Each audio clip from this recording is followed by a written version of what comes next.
Jo, takk for det. Og det altså 17. og hálvfinalan Løgmanssteypið mittlen NSOI og KOI. KOI ved noen fraløgum utgangsstøye. Her det 8-4-1 fra fyrre halvfinalene, og det merker at NSOI i Øtlandføren skal vinne 3-0. Vinner der til dømes 4-1, så kan vi få en omtist, men en stor avbjøring til heimalinen her. En sera stor Askrafjöld som møtt her i Ronavik og i det. Helst han største som vært i Hesen og Arnon i Øtlandføren, og ja, man skal skunda seg om man skal ha plass å sitte i Øtlandføren til at her kommer flere og flere Askårer genkant inn her i Løgjen, og nå kommer spilleren i reisene. Spilleren genkant inn av Øtland.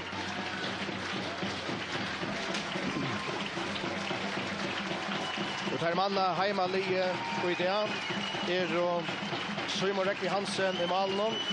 Utespelare Monrad Holm Jakobsen, Magnus Olsen, Jakob Andreas Gorpo, Jonla Høykor, Clement Andrasson Olsen, Ottne Fredriksberg, Paul Johannes Justinussen, Johan Jakobsen, Per Langgaard og Peter Knudsen. Av Bøtsjnån Karsten Hansen, Jan Martin Mortensen, og så nødgjespilleren vid 8-talen, Høgne Massen, han blir av Bøtsjnån.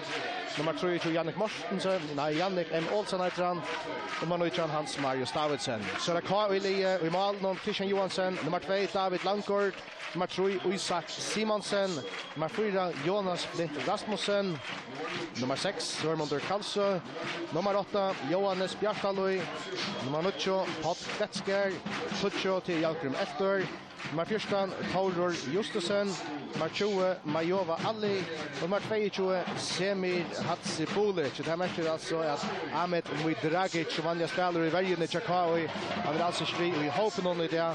Taurur Justusen kommer in för i hand. Av bunchen om Tjakaoi, här gåtøyende för KOI vi alltså. Sonny Olsen är klar att spela efter. Han blir av bunchen om Tjakaoi i det. Nummer 16 Eika Malbergen, Meinhard Johansen, nummer 16 Nils Paul Danielsen, nummer 18 Olav Niklasen, og nummer 21 Hein Flakstein. Venjer i Chicago i Mitchell Thomasen, Joppar venjer i Aknar Fredriksen, venjer i Krennesøy Anders Gerber, og Joppar venjer i John N. Johansen. Og Esen Dysturen, som til lufta i utvarstånd, så blir det eisen til at Strøyman og lagt kjørt til Dysturen for at det var heimasjøkere, kvf.fo, og det blir eisen til å finne det av Facebook. Søgjene til 32, skriver bare 3.32, så finner det henne. Hintesten i kveld, han i midten Vujing og Skala.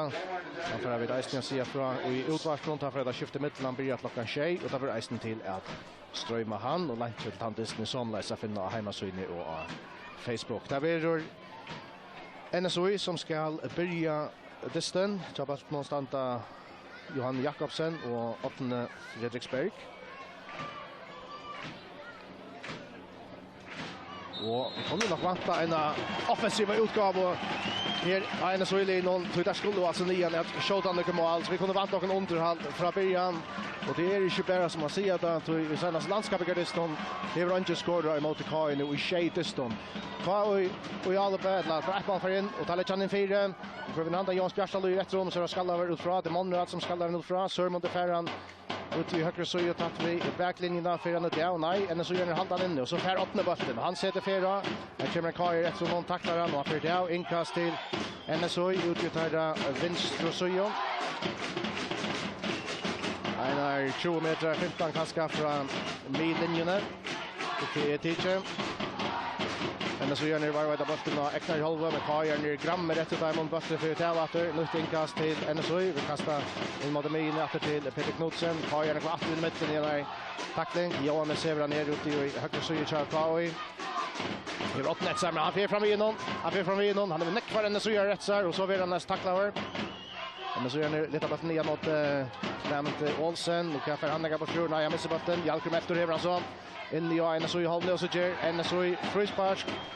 I mot Semir Hatsibulic. Mitt 4. Mittle mierna og 16 meter. Kanskje litt sender ut i høyre så jo ikke nægge alt og lengt ut til affære. Skjolta, så skal man utleverere ekvelig optimistisk om forvart. Det Jans Bjärsdal och skjuter, men det vi utan niva till ett inlägg. Kajen sända 6 mans igen mot Brottsleia Marston känner så kämpar för Jans Bjärsdal lite för väl in i 16 metern och här är Malbergen känner så Simon Rekvi Hansen uppe och han hällde bort. Nu har ju shut down. Sätter ett längt utspark ner mot Åttna. Fredriksberg, men Tenjen till John kicksar så bort för det här. Och där vidrör inkast till KOI som sör mot Kalsö för att täcka. Lexian i Halsen så näkt för att i Runavik till fotbollsist allar bäst och Lögmanssteypið och så att det kommer framvägs flera avskårar. Vinn. Och Lekvatten. Lägger sig träd. Nekfalt kom ju Klaxvik och Tej och Runavik. Och här är Lion Tej var Petrik var Estipata. Det kommer att ståla Sundlige. Ett inkast in igen så i brottstein. Vatten fyra stattlar vägen till Simon Rekva Hansen. Stått ut till Johan Jakobsen, högre backen. Nyana Mina mot Clement Olsen. Atter till Johan ut i högre. Mot Magnus Olsen som börjar in i det. Så man till Miverian, David Langgaard, långt ut till Monrad, via Peter Knudsen som startar ut i vänster så är Kajan är aggressiv där, jaxar där högt upp i avattlen och får så här ett frispark till KOI, stått framför millinjerna. Och det ser ut som att han har funnit en snopp där som Kajan, jag har alltid att det är Tauror det ligger här. Och han är kommit för ett ratter. Och att det för Johannes Bjärsdal att täcka det är bara en 5-6 meter in i en så i hållningen men Kajan är extra konsekventer till att få sig frisparken så har sända Nekfalt fram och det är Føroya för skulle Reibaltan sändas in och i Brottslein här var den som kunde skalla här inne. Bollen är lite ut från Brottslein men Kajan tack mot den. Man tror ju Simonsen som prövar ett längdskott ur nästan 40 meter. Förra hade ju en så göra och så inkast till KOI ut i vänster så ju. För att täcka till. Där vill Sean Majova alla och därmed så ända den fyra vi ska vanta bollen kommer längt in och en så i Brottslein. Kastar öliga längt. Och Jemda, det kommer längt in i Brottslein. Johannes skallar han ut fra och så rotten så gör det bort. Sparkan längt ner Kai Hálvfinala och Isak Färan och han är klämmet efter sig och Isak Simonsen så Kai vänsterbacken sparkar bort med tå. Inkast till den så och tar högt så ju. Vi kastar åter. Så in till Miverian David Langgaard så det kan meter fram i botten och in i miren nu. Stått fram till Paul Johannes Justinsen. Så man är vänster så ju till Peter Knudsen. Peter driver in i vattnet till att miren till Magnus Olsen. Där går man i högre och här är Johan Jakobsen visar. Johan vid någon inlägger. Paul Johannes skallar in i Brottslein. Nästan. Man jobbar aldrig känner och skallar han ut från åter. Peter Knudsen till klimatet. Nu har snabbt en lägga att han ledat att vi millinjerna. De graffer till David Langgaard som rinner Eknar i halvå. David Heltrebanan löter direkt så några meter fram igenom. Finner en villagare till 8 Fredriksberg. Ut i vänster så ju. Jag kan ha finna på han. Så kommer han igenom inlägger. Räkar och en kajer. Han lyckas med att få utlätt 8 spark. Men Christian Johansson kajer i en fätter av honom. Då spalt vi 5 minuter framväges 0-0 och i mitten NSOI och KOI. Vi kommer så utsparket från Christian. Längt nian och NSOI hållna till David Langgaard. Det sparkar han där. Inkast till KOI. Sörmontor Kalsö kommer nian att täcka till. Han kan nästan kasta rymliga längt. Det är så för sända där inte några Miverian nian som det annars blir. Jonas Lund Rasmussen blir som oftast där här framme men han och Majova aldrig levererande att vi väljer kastar han in i Brottslein här bär den så gör det Monrad som skallar han ut från att men Kajan är ju eller grammer då i nästa bollen där vi ser så Nekva dystur nu och titta samma här i det så prövar den längre bakom till vi har alltid att det är David Langgaard men han får inte inlägg av att för uttav och här blir vår målspark till NSOI.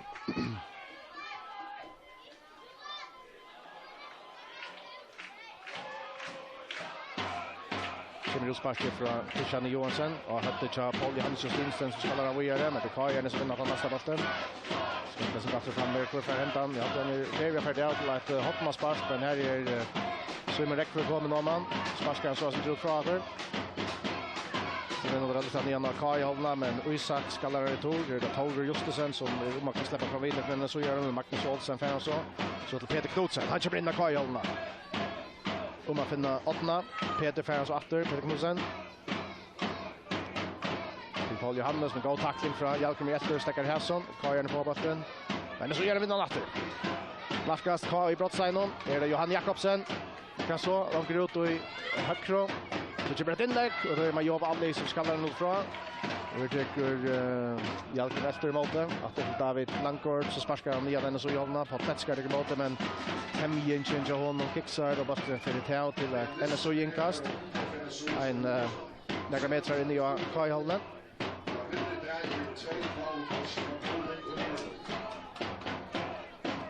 Så ända så gör den rabatten och Eknar i halva. David Lankord räcker ner med Kai hållen av innan. Sände så en länka bort ut till vänster så gör till 8 Fredriksberg. Go Elvering men 8 blir varit över 4 Ringstöl.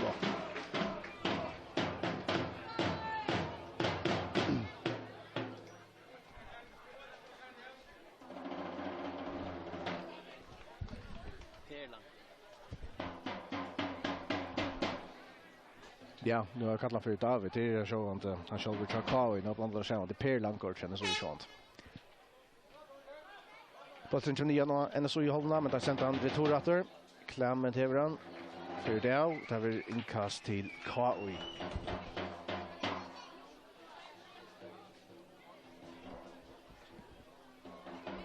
Därför Sörmundur Karlsson attacka. Kastar den längt. Alltid Patletskar som lägger ner av fötterna till Semir Hadzibulic. Men så gör han kommer i mitten och Klämmet var inte det här men han missar så bollen. Majova Ali sänder en längre boll ner efter och Kai hållna finner en villäggar helt ut i högra så kan han bli av. Kommer ett inlägg att det stånk men här är bara målvägen.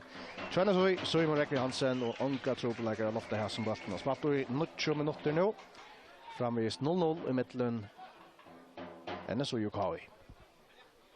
Utsparket kommer Niana Mina. Jag hade inte öppnat så väl som han är Atla. Som är räckva. Sörmundur hever han. Så provar där färgjatten ner i högra söjo. Men så gör ni från färgjatten. Magnus Olsen hever han ner. Missar han där och tar ett inkast till Kai. Inkast till Kai. En 15 meter in i så i hållen. Och det så vet så. Det som Kai gör ganska konsekvent. Längt inkast. Så bara några meter in och håller till målstollen och så kastar där bollen igen i brottsstajn. Där vinner nästa boll ner Semir Hadzibulic och i högra söjo för Kall och tar vi frispark till Kai. Utanför brottsstajn tatt ut vid söjo-linjerna så inte är starkare där för att skjuta men det ligger väl för att lägga ett inlägg. Johannes Bjartalöj vid vänstra benen. Jonas Flint Rasmussen och Majova Ali kommer ner vid. Så för att komma från Johannes Bjartalöj det kommer väl in 4 och för skallar hade bollen den så gör den så skallar först och så får den ut från Kai tar emot den så snär mitten Mina och 16 meter spelar så man att dra Ekna halva till Isak Simonsen. Han sätter sig bollen igen att dra så i hållna men så gör det får han här det 8 Fredriksberg och han får en kort och för frispark. Nästan då han showar midlinjen i centrum i högra söjo.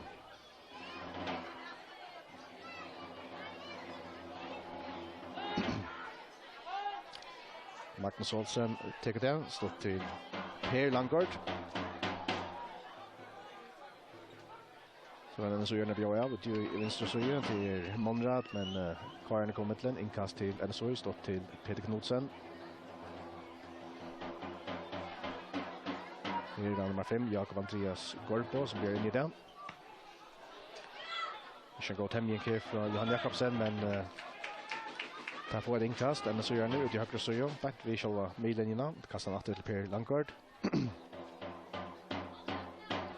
Stått till Magnus Olsen. Tar in i Eknar halva. Kommer sig under Kai halva ut i högra. Spelas om att räkna halva till Jakob Andreas.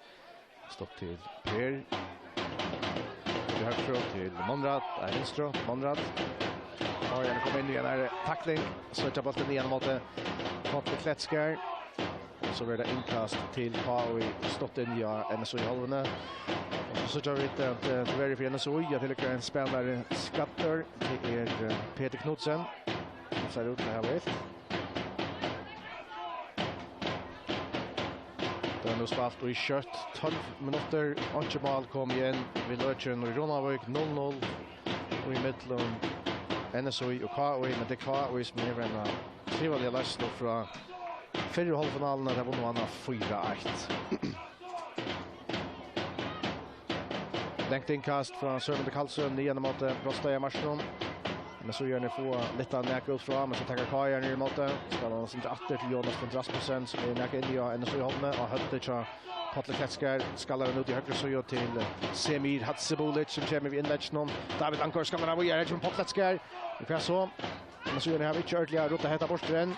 Och där får han inte borster. Vi så det Isak Simonsen som är via kom in och gå stöv. Han får kort men det här är ju inte brottspark alls inte men vanda bit vart så sparkar han så gör det bara ner mot mine. Klämmet Olsen för han. Här man jobbar alla och Jalkrum efter rätt så. Det är Klämmet som framvis varvade bollen om man får kort och få en frispark ska vara till. Nej, Tomar Brukslar inte. Så Brukslar igen och så vet jag inte om det är inkast eller frispark i halta man för ett frispark till Klämmet Olsen. Och NSO gör nu sentat här som är i stället vid hötten igen. Det kommer Per Langård nian, Paul Johannes speciellt nian i Brostøyen. Det är Klämmet Olsen nästan. Där skulle gärna få ett mål i förra halvlek. Hötla för en night om där skulle att Louis i vannen. Åtne Fredriksberg för att ta det. Centerbollen väl in och i Kai Brostøyen. Kai ska nå fra. Det är Peter Knudsen som skjuter men han får hemma högt. Det är ju på och så Friday kanske 12 meter vid synen av Malmö men vi har haft den första verkliga målmöjligheten i sån här dystur men att det var den första runden tror jag NSO i utanför Kai Malmö men alls inte vann match.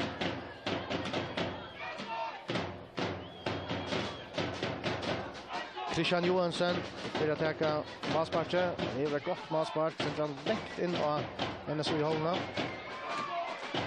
Vi ska lägga efter hinvägen med Sörmund som vänder med så kommer Peter Knudsen med den sparkar han läckte igen och Kai hållna och Klämmet han jaxar allt.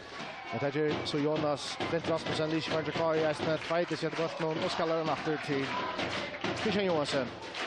Han läcker han i för fötterna gassar. Det är så sparkar han efter längt nian och NSO i hållna efter hötten och Patrik Kletskär.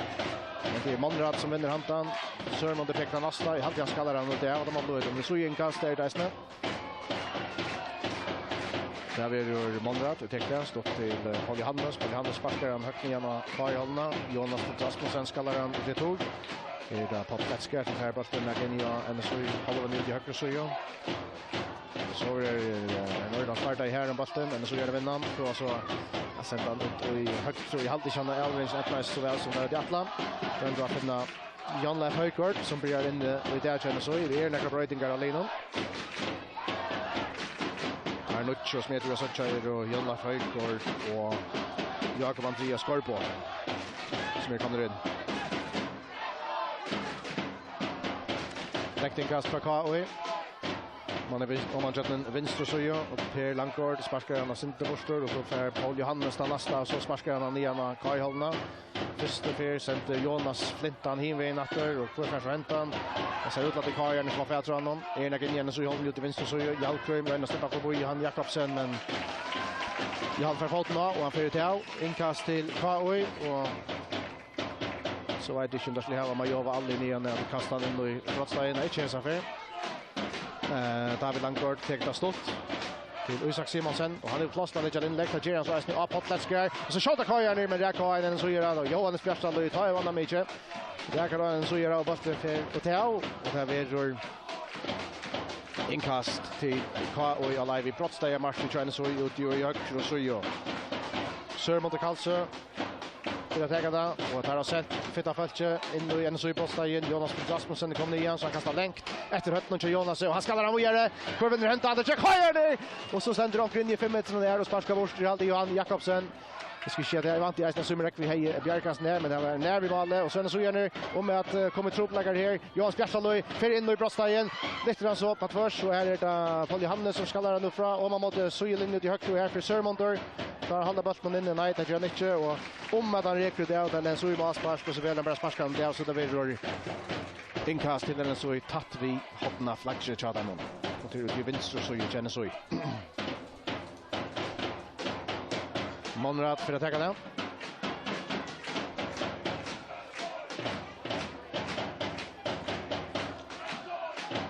Alltid eisne at I hitje etter hennes uilinnon, så det brøtt at han hatt at her var slekt i ena myverjanon i det. Jens Johansen slett ikke linon i det. Helt ikke batsjonon.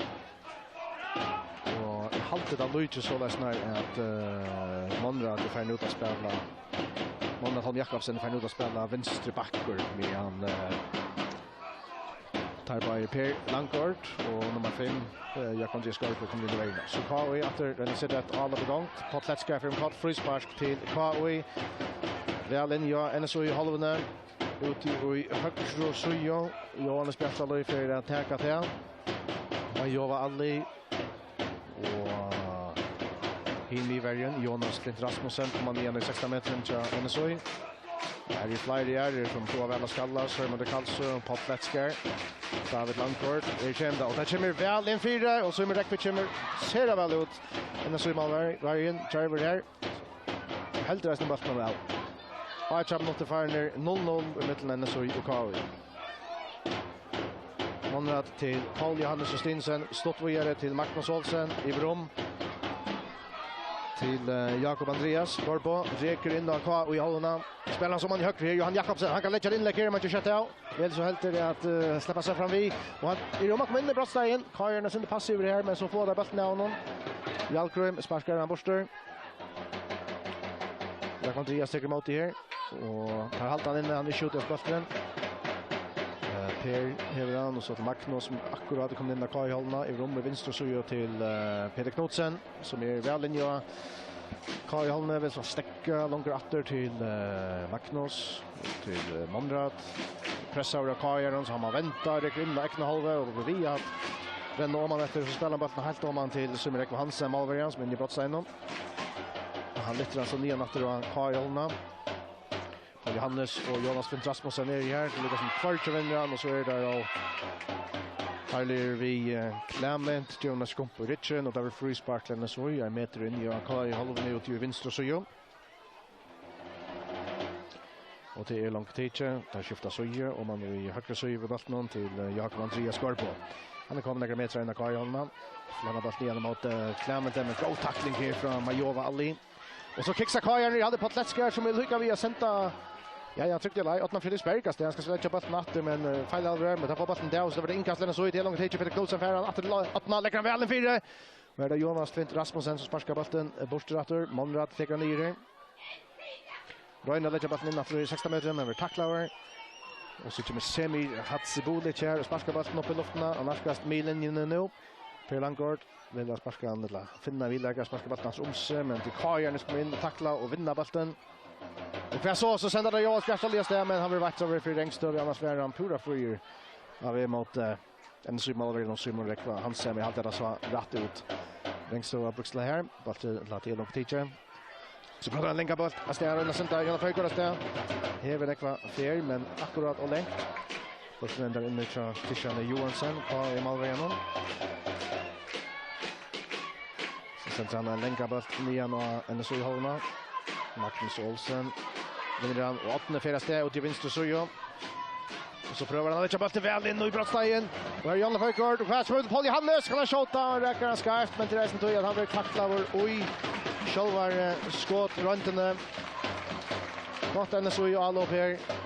Åttende fjärde steg först inlägg till någon och så blir bollen skallad ut och här står Paul Johannes och ut igen ska skjuta så blir han tacklad över bollen för det och det var inga hotmasspass till NSOI.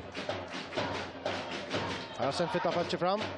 Det kommer och därför allt och hört där var man det hotmasspark som fer och kom. David lägger och motståndare för ett inkast hinner med igen och här är så stövnar som NSOI ska få väl mer på sjur.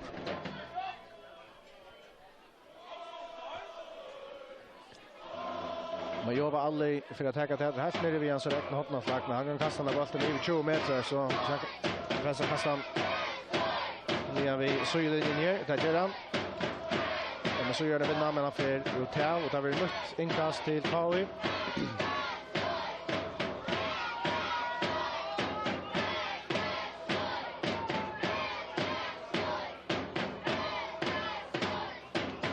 Nytt inkast till KI. Man jobbar alla i tecknen.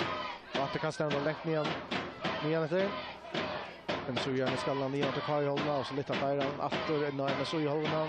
Måndag skallarna första och så är det Pott som vinner här mot Johannes. Men att det kommer en så gör det på någon så det David Langford och KI som färran och attor till en så gör någon checkar som drar fram ping-pong här. Men bollen där nere kan Sumrek Hansen som sparkar nian mot nian. Klämmen färran och den så sända åttna steg Jonas Flint Rasmussen vill så sparkar bollen ut här. Inkast till NSOI.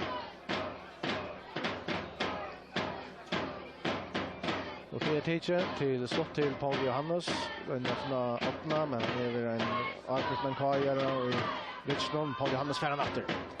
Och det tar Justusen som tacklar Paul Johannes. Paul Johannes tacklar så efter och så börjar Stark på bollen ute vid Sjölinnan. Paul Johannes vinner han. Så finner där Magnus in i nian. Och så långt ut i högre. Här är Johan Jakobsen. Han är uppvasslad inlägg. Men han skjuter i allkommelt rätt så lägger sig ifrån. Så kör Magnus en god inlägg. Här var Ölja nervi. Här var Ölja nervi. Att Klämmed Olsen fick högt i alla foten och handa botten. Men han ändrar alltså in i Christian Johansson. NSO i allop som vi sa här. Och det är ganska mer här som vi skulle söka. Få att lömmes Johan Jakobsen ner vi och komma till inläggen. Så KI långt färdig hinvägen och allop. Kommer där in i brottstegen. Hade Johannes Bjärstalöj. Och så vill han tackla över. God tackling från Per Langford. Stäcker Johannes Bjärstalöj som är kommit in i brottstegen och sätter fyra och runt att komma till ett skott. Det blir inkast till KI. Alive i brottstegarmarschen. Sör mot Karlsson att täcka till. Det kommer 5-6 flyer in i NSO i brottstegen. Så kommer det från Sörmonde. Och där räcker och hade till Jonas Flint Rasmussen men för skulle skalla batterier men han lägger han fyra fötterna till Semir Hatsivulic men skottet han för så längt på mål och äntar av parkeringsplatsen att han fyra mål.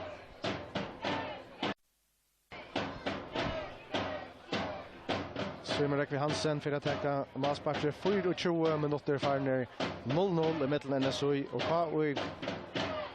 Men det är en dystur som ska avgöras till ett färd dystur och för att det fyra hever KI och en av lasten och hela 4-1.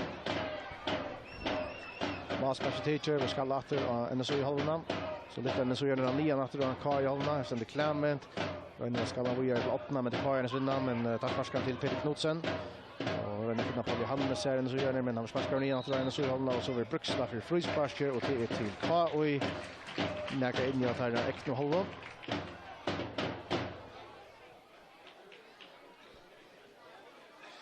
Men man ska rosa en så i för det så alltid att här i mera vi kallar det motstå för fysiskt emot just nu Ölja starka linjen. Det alltid här var rutla är man näka mer uppe med att se och hinner det som där spalt emot KA och vill jag gärna komma upp i luftpost där och vill jag gärna komma in i tacklingar så jag hinner bara det som där tapp 4-1-4-0.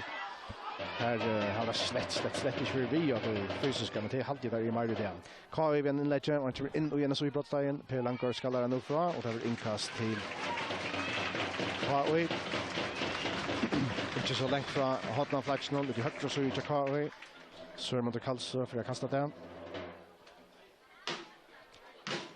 Och sen där flyger in i brottstegen och så NSO klarar att attacka mot dem. Det är inte så mycket att KA och det kastar i längt för.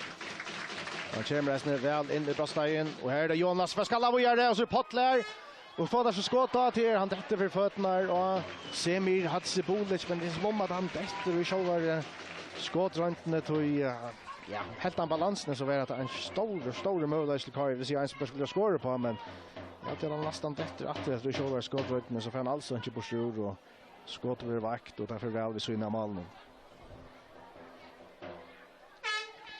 Simrekven tar målsparken. Och så ska han näka vidare.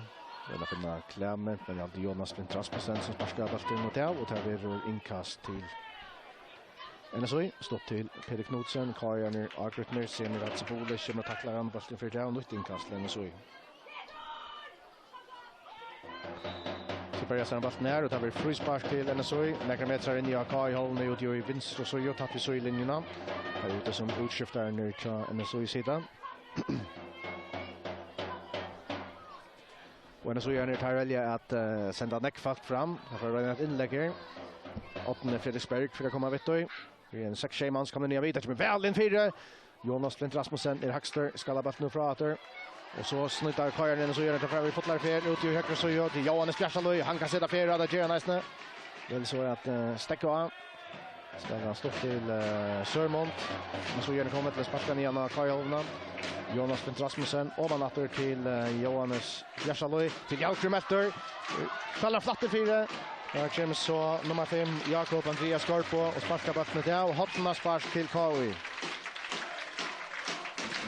Det är ute här högt och så ju. Ska vi helst skrua in mot målen från Johannes Bjärsaloy.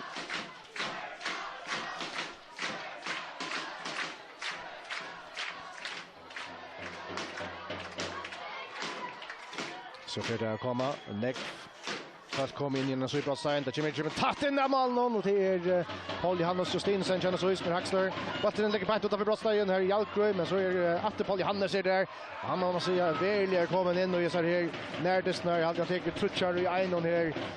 Och det är en tuttingar major för så att det kommer svära att och ta i fronten någon och här vinner där för ett inkast. Monrad Holm Jakobsen för att ta det. Och så halt jag ästni också räkna till att det jag vet inte om det har provat för ju men för det mesta av det spalt vi 3 minuter varje igen så jag hade inte teorika väl vi där spelar där vi 5 minuter snackar så om varje är halt att det ser ut att ettnas bättre sälja av bollen man hade att man kan skjuta det vi att få bollen genom in och ut till backarna där. Det ligger en karriär men spel någon vidare. Lyckas upp igen så i hållen och så gör ni varva bollen. Kommer så in Kajalna lite in då i brottstegen men här där Christian Johansson som lottar honom och så vill han så han till att fighta bollen av honom. Och det är här som lyckas här. I halvt det är Semi Hatsibulic. Mivallaren, centrala Mivallaren Chan Kawi. Och så kommer Tom in vid touchen. Det legendariska touchen som kan tror jag en kvar förskan. Ser vi KI fincher en starka Mivallare Attor, Sony Olsen är vi där för första för långt ut. Han sitter på benchen.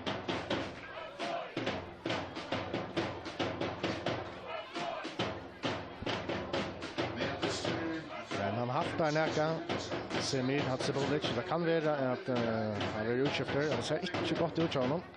Här är någon närmast där. Men det är nog, där kan så kött bra gott att det. Så är det fria ljud, så ja, mål.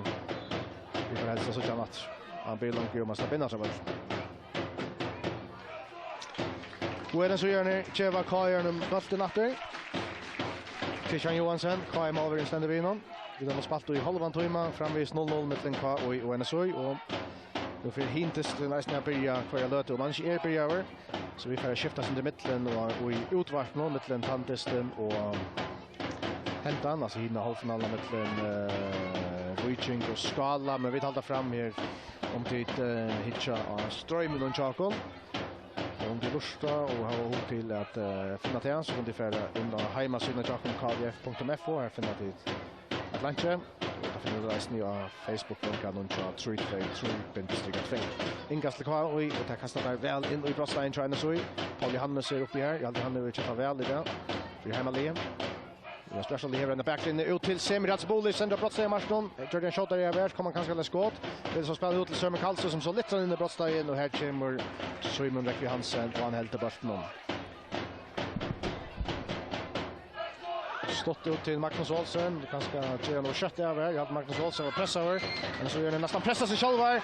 Vi kommer i trobläggar här. Pura och nejot. Och så är det Johannes Bjärsaloy vid bröstmatchen. Vi har tvärren och så gör rätt så här. Fer fram vid Einon. Vi är fram vid nästa. Men så är det Magnus Olsen för Einon till Paul Johannes. Till Peter Knudsen. Så kan NSOI färre kontra här. Färre trutcher mot 3 minuter lötna. Peter Knudsen vid vattnet. Flatta Frisberg som startar ut i vänster. Flatten 4 och här fighter Jonas Flint Rasmussen som ner. Och bollen för det out till att NSOI inkast och tapp i hotna flatchen.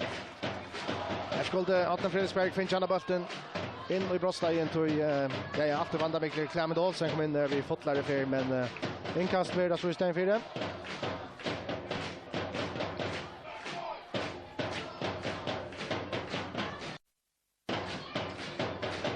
Vi kommer bara se mig från att här är klarer och i Göte så får vi att se det. Vi utvarsnar också. Johan Jakobsen ner in i Hálvfinala. Det var frispark till NSOI. Och det är några meter framför Miringen. Mitt fyra. Slott till Peter Knudsen. För in i brottstein Jakoi. Halter till vänster så men vi stäcker över. Jag hade det på Pletskart. Kom alla vid nattra välja. Kajar nu nästan att vi öppnar faktiskt någon här. Utan ner mot Mine. Till Per Langgaard. Per stått till Paul Johannes Stinesen. Ut i högfrå till Johan Jakobsen. Det är så. Stått åter till Jakob Andreas Gorpo. Per nian till Magnus. Så lite om man högre så mot Johan Jakobsen. Här är Espen Jonleif, men det är Kajaren David Langgaard som sparkar en där. Inkast till NSOI. Det är långt teacher. Kajaren som lyfter ner mot Miene, men Jakob Andreas färrar ner det. Sen saltar som ut i högre söja. NSOI spelar så innan mittlen. Tappar vi midlinjerna. Ut i högre, vinstra till Monrad. Så kommer det långt nian. Här är det Atlan Fredriksberg. Alla vi brottsliga marscher helt ut i vinstra. Lite inne i fälten. Men finner omkan. Bollen där inne till Christian Johansson. Kvar i målvärjarna. Han lägger bollen i extra fötter. Sparkar han så nian av Kai hållna. Men inte någon över bollen för det där. Inkast till NSOI.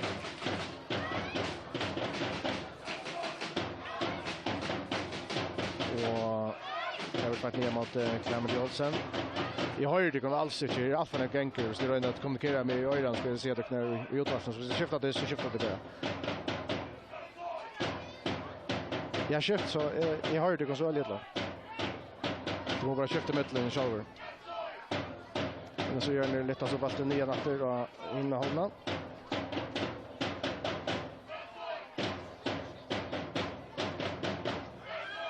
Det här är inkast till Kari. Inkastet för att det är nian mot... jag vet inte vad det är, men det är en så gärna som vinner i alla fall. Och kommer så nian och innehållna. Och lite diagonalt i rum.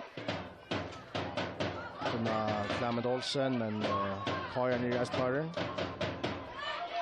Lite alltså retur om man har en så i hållna. Är det Per Langgaard som ska där.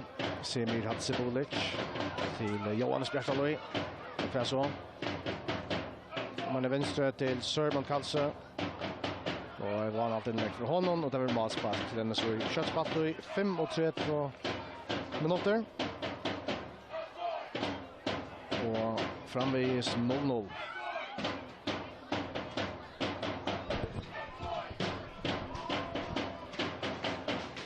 Malspark till teker Sörmund Hansen.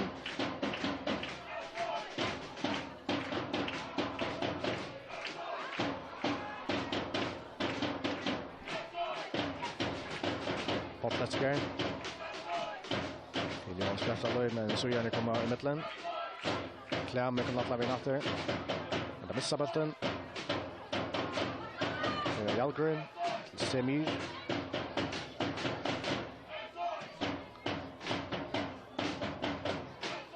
Jalgren efter.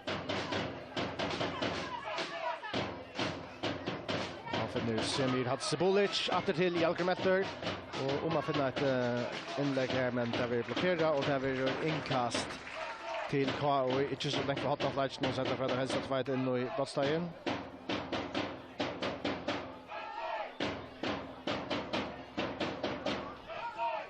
Sörmund Kalse.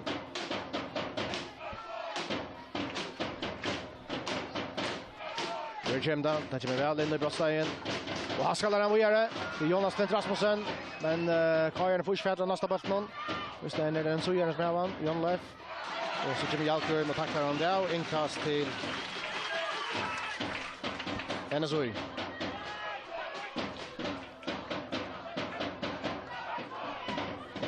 Det är Peter Knudsen. Man är vinstra till Atna Frisberg och han får färdra spørsmål om Untitled Chapter.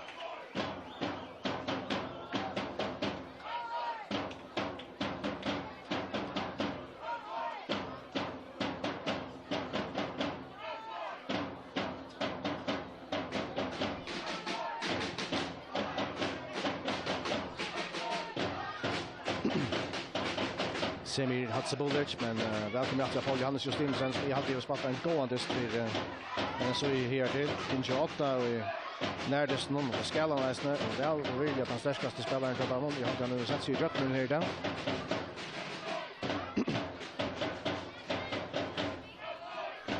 Här där Jakob Andreas Skarpo till Clement Rudi Högström till Johan Jakobsen. Och så spelar vi här Janne Fökort. Här vill man jobba aldrig etsar och här är man jobba starkare. Richard två spelare skatter. Clement och en kajare så du schväller för att här är.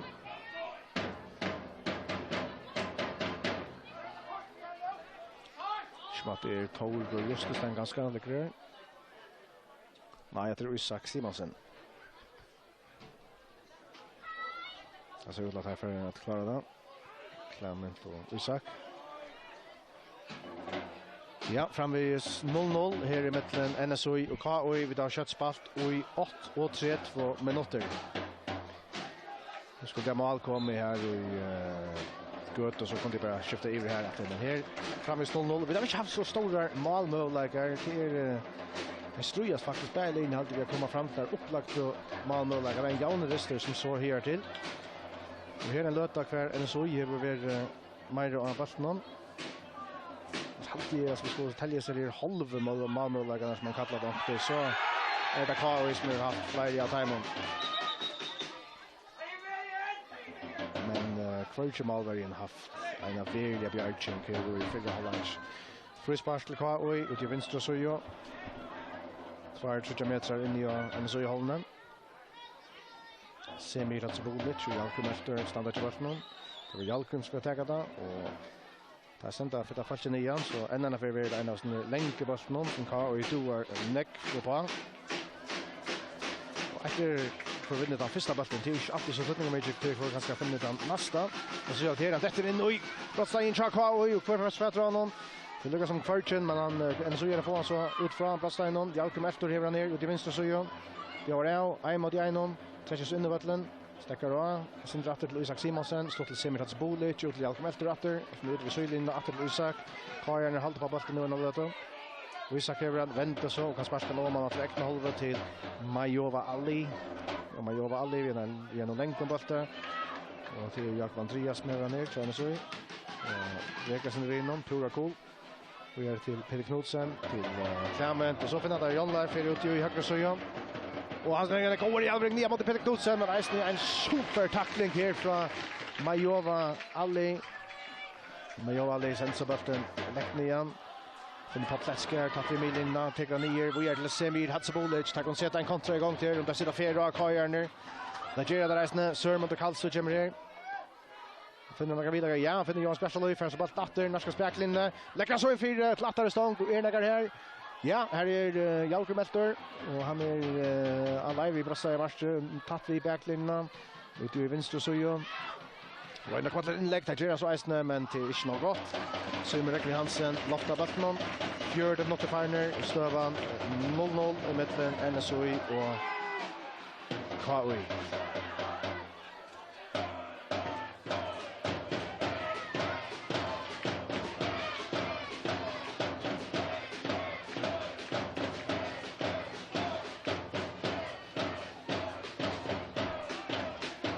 Det får vara 24 minuter efter av förra halvlek. Så kanske vi får göra från lite mer här och utvarsparten om så kan Nils stärka över Götton. Länkebatte sänder nian mot Brottstein och Cha NSOI men så gör ni vinna så ser det Jan Lafera ut i högra så gör vinna Kajholna och den släpper fram vi och Isak Simonsen men han Jag färdar bollen kvar han där inkast till NSOI. Det är långa teacher. Jakob Andreas, Magnus. Efter till Jakob Andreas Skarpo. Till Per Langkort. Per i regelbolten, og man er venstre så gjør til Monrad. Venstre bakker spiller han der, enn så spiller det som mer mindre om 4-3.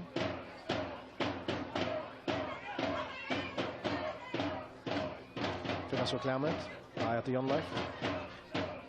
Til venstre så gjør til Monrad, som legger meter inn i i holdene, stått inn i midringen til Magnus Olsen. Det er så at man vinner så gjør inn, så sender Åtna Frilsberg, og man måtte backlinje, Åtna Færneisen, setter først for en videre, og Clement Olsen, og 4 meter ved Svina Malmon.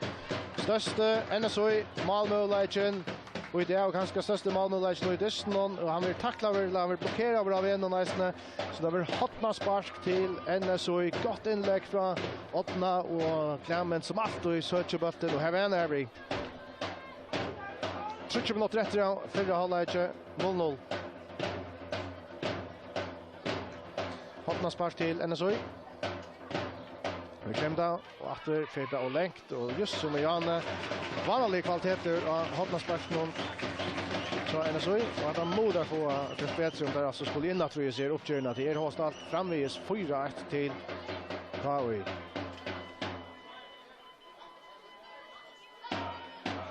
Att vi visst alltid Jan Leif Højgaard och teacher Hotna sparken här ute och i vänster så ju hej bergen för en allt och högt för att rom där vi lägger där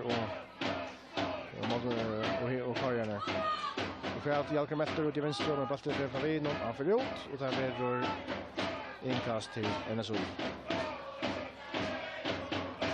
Kasta David, men Paul Johannes just in i mitten. Här han in i Eknerholm in i midringen nu. Tar just rätt från, men spelar väl om man då i vänster så gör till Monrad. Monrad ner till Åtna. Så kommer Kajan i mitten. Jonas Rasmussen sparkar bollen där. Det var inkast till NSOI 2 minuter efter. Paul Johannes just in, sen kastar han sin efter.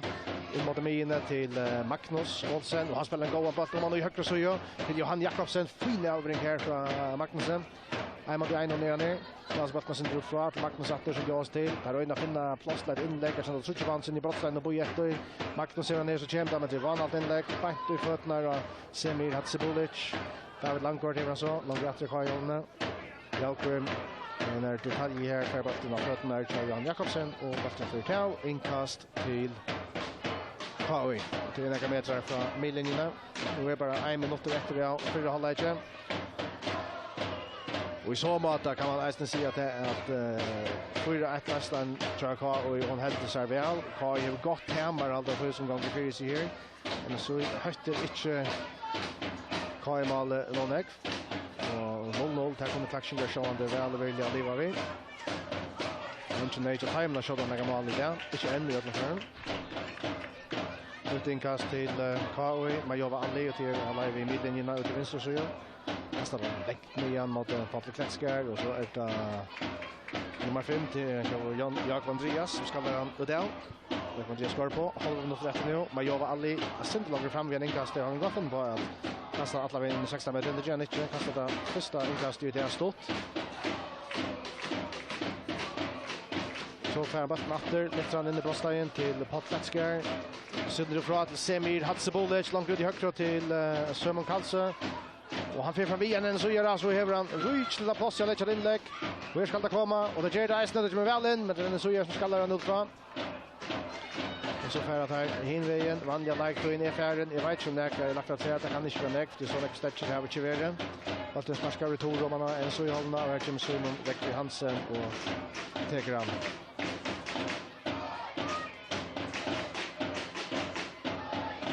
Men så gör Backman Eknar i halva. Genom mot Clement Olsen. Clement efter till Monrad. Monrad stävar Jalvering. 2 minuter lagt att sätta, jag vet inte. Jalkar efter över den i migringen. Jag så finner han vill lägga igen. Paul Justesen till kort. Frispark till KOI. Ganska sista mållägen och i 4 halvläge att få ett mål. Vi känner det rätt så för att det är lite av bollen in och i Brottsdagen så att det är rättliga längt ute. Det var så alltid goda stunder till sig frisparken. Det vill jag flytta folk fram. Nu kommer Jonas Rasmussen, Majova Ali, Sørmåte Karlsø, Potletsker og David Langkort inn i brottsteien til NSOI. Alla vi brottsteien marsje standard her. NSOI gjør det meste søgn og faktisk atter. Johan Spjertaløy, litt bøtten inn fire. Han jobber alle i det her. Skaller han på tvers av målen, og han får akkurat opp om tvers bunchene.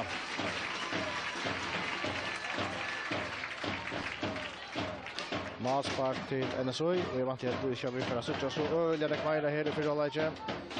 Høyen må være ferdig på løta. For å ferdig nå. Som rekker sparsker batten igjen av Kari Holmland. Johannes Berges Vällers, Jolla Föjgård färran. Så det Føroya, Timron mot Brosstein och för in med Brosstein för Vima jobbar aldrig Timron backlinna och så tvåte Jonas Smith Rasmussen sen i den tackling Hotman spark till NSOI och så sänder det åter neckfuck fram och hetta vi då sista vi kommer söka oj för hålla Steve Stishore så skiftar där resten han ska ta Hotman sparken över där 8 Fredriksberg. Vi kommer från honom. Att det kommer kanske utlängt. Nej, här är Paul Johannes. Ska han på tvärs från Lycka via Klemmen för skåta. Lycka via Klemmen för skåta och så brukar domaren eller Rasmussen stövan i 0-0 här i halvlek med NSOI. Och KOI vi rätt om akvarter eller så får vi rätt till dystur med gott och i mitten Viking och Skala.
Så för över att Lars att börja efter här vi löts nu Ronavik halvlekstövan 0-0 mellan KOI och NSOI och KOI men det är alltså KOI som är en 4-1 läslo från förra halvfinalen. Jag kan mest göra på plats ska stanna där på så tar det slut med gång. Och NSOI är ner till KOI är ner till söka igen mot NSOI brottstein och vända in. Och Jonas kommer jätte till vänster så tror jag inlägg och där vi blockerar och där vi rör Hotman spark till KOI ut i vänster så nu bara 20 sekunder kvar nu och sätta halvleken. Jalkrum efter för om man har tagit det. Här kommer 6 player i NSOI brottstein. Så för det komma och där kommer rätt väl in tatt mål någon och här kommer NSOI bollen helt i spott någon. Men så får jag för någon. Det är jävla då. Och vi gärna göra shutdown men det kommer inte orka. När kan vi lägga den med det gör han nu. Det är där Monrad vänsterbacken där. Efter till Per. Sen hade längre bort ut i högre så ju. Och han live att få ner men bollen vill så sparkar där. David Langkort inkast den så kastar det sen åter. Det Jakob Andreas. Det var att räkna honom. Sen då en länka bort ut i vänster så gör han att 18 Frisberg men det är Sörmåte Karlsø som vinner först och sen där bollen in i NSOI hållna. Det är Knutsen vinner. Väl den jäklar hållen tatt i Miverjanar. Det är rum till Jakob Andreas. Det är några meter ner vid honom. Det alltså John Leif. Det kommer Paul Johannes. Och då är det att sända John Leif fast det men det är alltså ingenjör att det kan föra och för det och där vill man spart KOI. Man spart KOI som Christian Johansson för att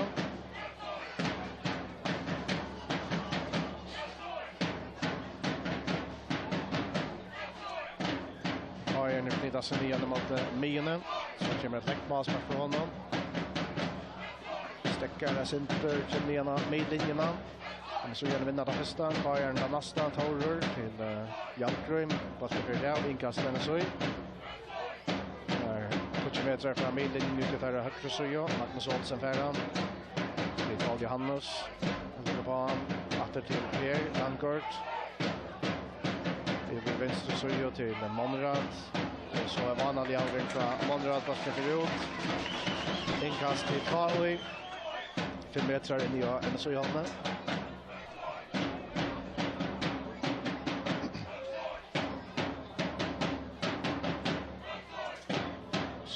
Hästa kastar läkt. Genom att Patrik Kletskär med Magnus Olsson som vinner första. Men Semir Hadsebovic för nästa bollen. Sörmonter. Missar bollen där. Vet han har skott mål och så blir det inkast till MSOI. Ja, det kommer med en aggressiver. Och Johannes vänder bort på sjur. Men där är så ett inkast till Kawi. Sörmonter täckte 20 meter in i en så i hållna i höger till Semir Hadsebovic att till Sörmont att till Semir spelar han om han ägnar halva till Majova Ali. Majova till Christian Johansson som kom jag kicksar den som sparkarna bollen. Så han får ut inkast. Det händer av och är så hon med alltid att jag tror malspörsen och utspörsen är så ofta gå ut, men så var så.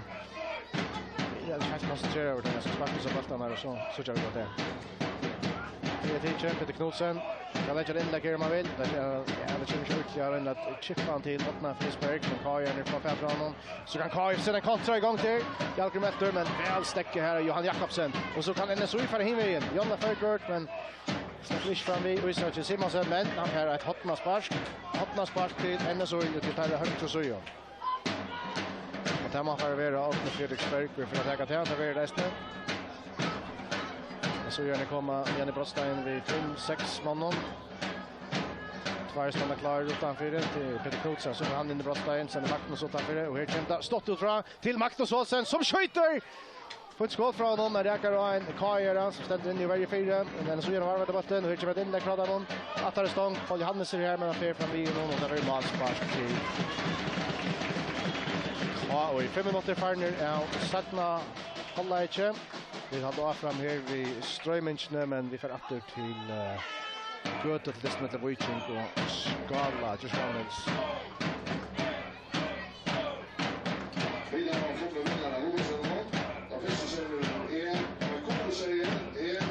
Christian teker malsparsen. För det är alltid där är inkast till NSOI.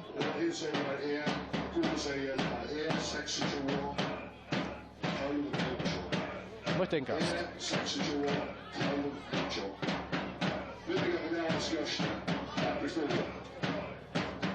Johan Jakobsen där. Klämmet. Och Kasson. Och John Leif som vänder upp jag över ute. Så börjar det frispark och det är frispark till oj. Så att som Isak fick en snopp där. Nej, det kanske är utlata. Det är några gänga.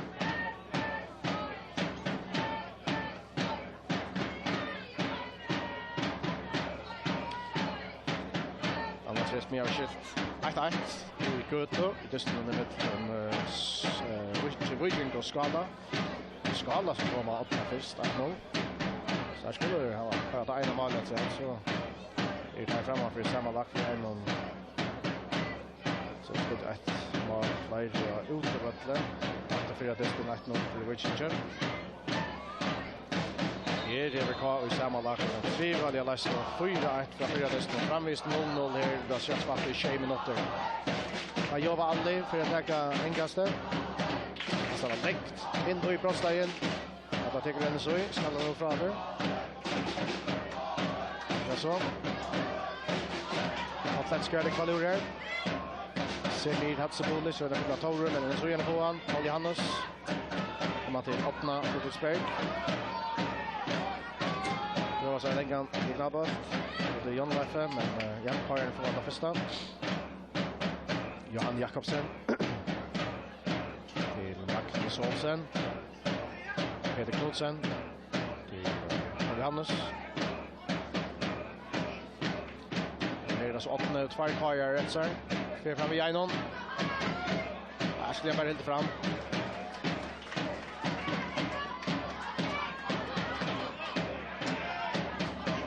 Per Langgaard till Paul Johannes. Och där är Jonas. Chakawi, Semir Hatsebulic. Och man till Sörmund Kalsö. Sörmund ner till Johannes. Så ska han färra.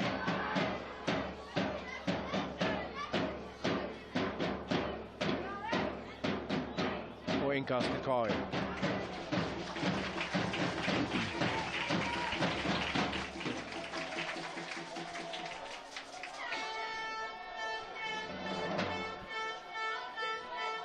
Sörmunder. Jag tackar det.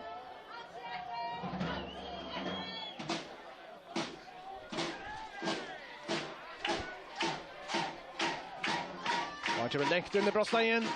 Och för så. Här är nervi. Johannes Bjärsson är där men är lite körutliga Kolse mot målen. Som räcker till shutout. Nian till Klammet. Men så är vi en kontra. Klammet mot Majova lite in bröstlinjen. Ja, så kan vi Fredrik Knudsen och Christian Johansson helt från.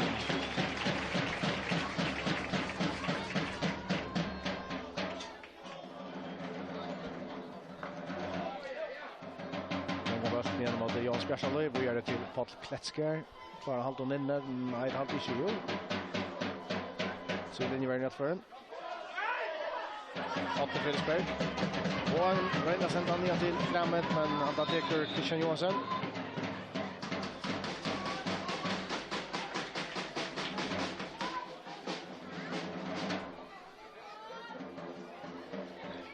Så är det bruksla för Rengstöv.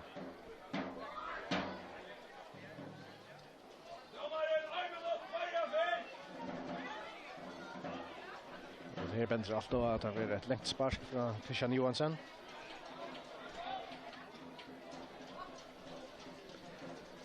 Nian och i vänster så gör mot Jalkrum. Så gör det fast sparka bort för. Isak. Jolla Fäckberg som vinner han och så hade jag den så gör det frispark ska ta få att resten. En dystur i öliga favor Malmö-lag. Vi har sagt nästan omkring Malmö-lag här till. Den största har nog NSOI haft. Det var sent i förra halvlek så ett inlägg kom från Åtna Fredriksberg och Klammen sagt igen men skottet som de floktaren som blev blockerad och annars Malmöjande har inte haft enaste bjärgning och spattar i 5 minuter så mata inte blir så spännande dystur sakna Malmö-lagar sakna mål och ska det komma löjve dystern så är det den så som ska få mål vi har ju åtta 4-1 för att det fyller uppkörningen längre bollen ner mot det åttna tar första hållen när Jönna kan vi hämta en kast Kawi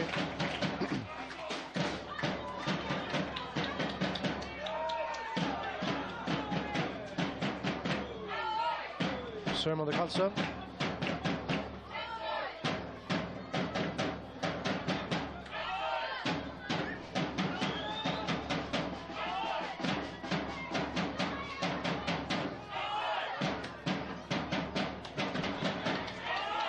0-0 och i Ronavik mellan KOI och NSOI. KOI som vann 4-1. 0-0 där i Ronavik mellan KOI och NSOI. KOI som vann 4-1 sammanlagt. NSOI gör när Sörkjell Malmö och KOI nu. Man jobbar aldrig för sparka bort för.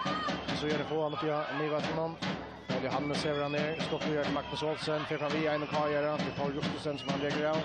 Ut i högra syd till John Leif så kan jag komma med en inlägg från Ivila spela stått upp Johan Jakobsen att till Magnus ut till John Leif så Chemnager han vill tackla det och hotna spark till KOI och tar en stäcker till en KOI spelare lyckas skatter annars är det att säga att här är inte vid för mål möjligheter i det som överhuvud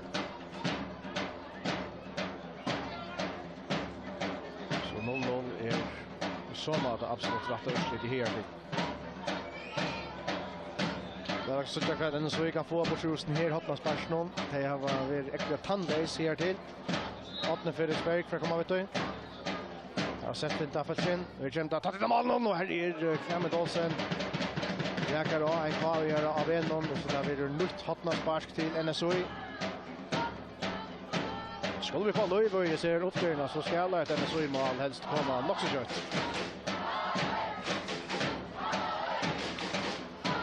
8. Fredriksberg kommer ut och sitter flatt och är det Potletska från första potten men han feras in i brottsteinen åter och fram och så kommer Christian Johansson ut. Just som han ska eisne och helt botten.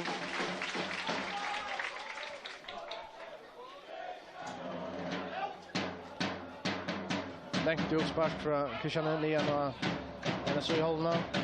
Semir Hatsebolet till Mirinchnon. Felix Knudsen. Så är det Paul Johannes som är han. För att sätta Lingabart. Det är nästan 8 Fredriksberg men det är Jonas Flitt Rasmussen som fär han. Bonkassen drar efter och fram. Vi ska alla nian och NSOI-hållna. NSOI med sentan retur. Och så stämmer det flera Stattlaven in i brottstein. Kaui. Att till målvärjan Christian Johansson. Och han tror mycket att tänka upp i NSOI i Tyskland. Kaui är gå att höjda sista shot. Det var ju en av 4-1 landslå fra de 4 dysten. Vi er ikke veldig høytter her enn. Det skal sies at det mot til hinna dysten som er NSOI blir smurtere av LKA i 4-1 og så 4-0 i landskapet. Det er så ikke av danstil her. NSOI vil ikke dysten opp i somata. Det er lekk raskere i nærdysten enn det er i hinnebanen dysten. Bollen kommer igen och i halvfinalen. Det får hämta Semir Hatsebolet efter till Jonas Flitt Rasmussen. Ständer nästan online till Vinon och där missar bollen. Peter Knudsen för han. Han är mitt med in av 16 metern. Chippar han så nian efter och ska finna John Leif men han får fram i Ötlund. Först till 4 och där blir målspark.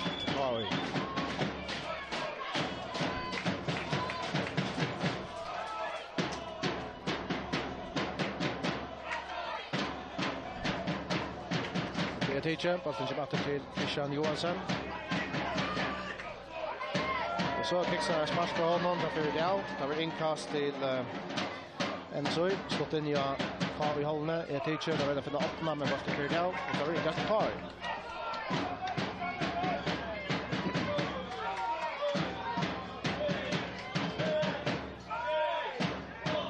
Så är det kallt så vet du. Det är längt. Vi gärna mot Potletskar.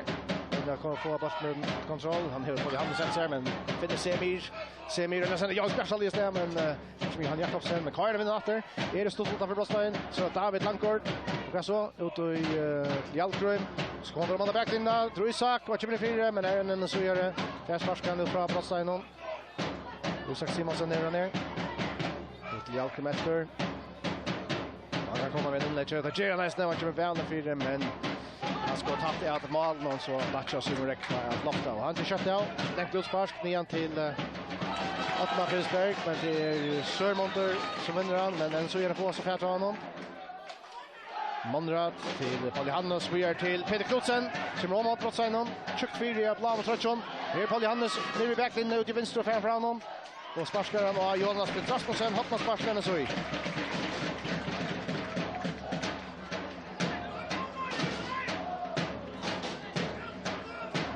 Hotlandspark till NSOI. Det är John Leif som får ta det. Det är inte större sätt när vet jag men i förra halvlek det får längt och att skrua att alla. Vi känner att det var till attackt. Här är Paul Johannes och han räcker och en kaja. Ja, nu Hotlandspark. Han är ju krutstärsk i loppspelen och Paul Johannes Justinsen. Fick att hött ja men skallar han liksom han nackar och en kaja och så fram där var nog Hotlandspark till NSOI. Jag så högt och så över det skruv in mot målen och jag öppnar för spel för att ta det vissa beinen. Tatt in vi finner sån smäckfullt av matchen. Och kämpa. Lyckas det tatta målen under Hars men Kajan skallar ut från. Men så gör det finna om han efter till 8. Han kan komma igen nu till inlägg eller kan switcha. Jo, det gör han. Jonas skallar ut från. Ja så. Kajan på några meter ut från och så varvat där botten. Hon sätter en kontra igång till. Och vad händer? Semir hever han till Jalkrum och så kommer Johan Jakobsen efter. Jal kommer efter av Johan Jakobsen till Hemsöj vinner botten. Efter som räcker så sparkar han igen av Kai hållna. Här är nästan bara Blair i tackmoten. Jonas Rasmussen sparkar han högt upp i luften. Igen så i hållna så skallar ut till Myrin till Peter Knudsen. Jag vill fätra bara från Peter. Så det är Jonas och Stein Fyrs med varandra. Till Justesen till Kletskär. Så båda fätra bollen ner. Det lukar vi att Semir Hatsebolic kommer igen att gå av stöv men så är han fälter av Magnus Olsen. Fryspark KOI Alai mittelmin av 16 metern och Lutzen drut i vänster sujo.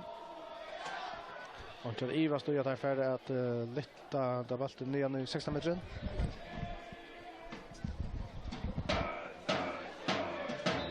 Iva stod jag där för att lyfta ner. För att täcka det Jalkrum center här efter och Johannes Garsal i Eisne. Jalkrum Atterstång är Jonas Rasmussen och ska över Iverom och så kan Jonna Förgård sparka på stöd. Johannes Garsal i tecken mot det. Provar ett längskott. Där kan vi nacka någon NSU göra. Så att nej, jag får inte hålla spark. Johan Jakobsen där sparkar nian av bollen. Johannes Garsal i tecken mot det. Där satt ut i vänster så missar bollen. Spänner så jag köpte av. Provar sätta counter igång. Vi kan out batterier mot Otna Fredriksberg. Får Kajan ända bollen väck. Ja, här gör det. Och Isak Simonsen skallar han efter till Christian Johansson. 4-3 minuter färne framvis 0-0. Sammanlagt och i väl över i 8-4. Patletskar lägger bollen i det och så i hållna så får han kort frispark till Farway. 15 meter in i en så i hållna. Så tjej att en så gör lyckas resten här. Mondrad men han får rätt. Man får ju se det han är kommentator.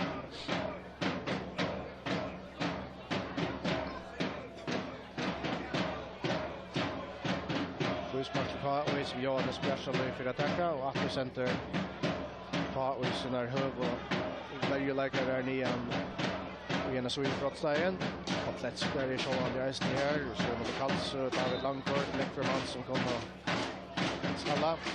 Och kameran har någon har haft på bollen Johannes Garsal så prövar den så i där sända bollen stäv så ska jag köra och ska finna Peter Knudsen hinner med in men att han vill ta för bollen till Peter Knudsen arbetar vi men så räcker det för färdra honom. Så David Langford efter och skallar bollen och till inkast till men så är inte något att lägga kvar i högra så i känner så how long takes då står till Magnus. Och han finner John där finner ju Brotstein och kan skjuta det kör han. Och då blir ganska lätt inlägg Stein Fyr. Jag vet inte vad vi vill ja men här var tyvärr Jonsson för så Jonsson att ta emot det. Och så får spalt till alla vi och det var inkast i ja det blev vi väl kan till att vänta mycket inlägg men alltid att vi lägger ner kör John där i höger och lyckas med vänta och att skulle det skott och där var det kanske nästan men så kickar det på kvar det vet för. Han vann mycket stöva. Men det är väldigt otroliga fire Malmö-lägare. Det längst jag har varit till en fotbollslist är på 35 minuter och så ser så får Malmö-lägare. Det är nästan så jag vet av ångas. Ja. Men så är jag kan känna så i för alla men Malmö har inte haft en enaste värld. Så kvar ju alla på. David Langford i fjärde till vänster så gör fem kort. Och det var frispark till kvar och stopp och står för brottstegen men det spökst. Det spökst. Det har helt ute och i vänster så ju av brottstegen. Men ja, är man optimistisk så kan man skjuta härifrån. Jalkrum efter dömes men här vann jag är man väljer ett inlägg.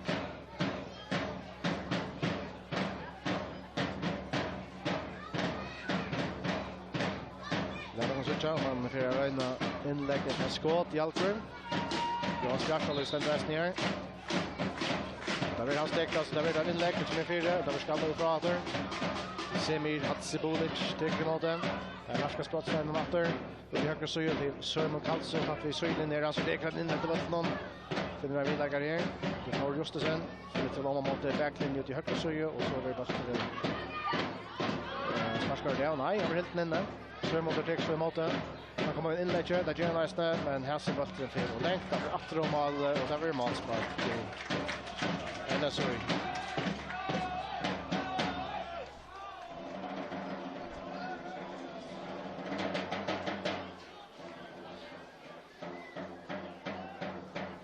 Jag tycker Simon Rekve Hansen väl nian och Karlna, där man jobbar alla som kommer upp skallar. Det som ska hålla bollen i Juda Geran. Den är Johannes Bjartalöj som kommer meter in och hennes och Jolna ut i högre söja, men missar sig bollen. Pauli Hannes ser ner. Kommer han till Jörg Mattias Skarbo.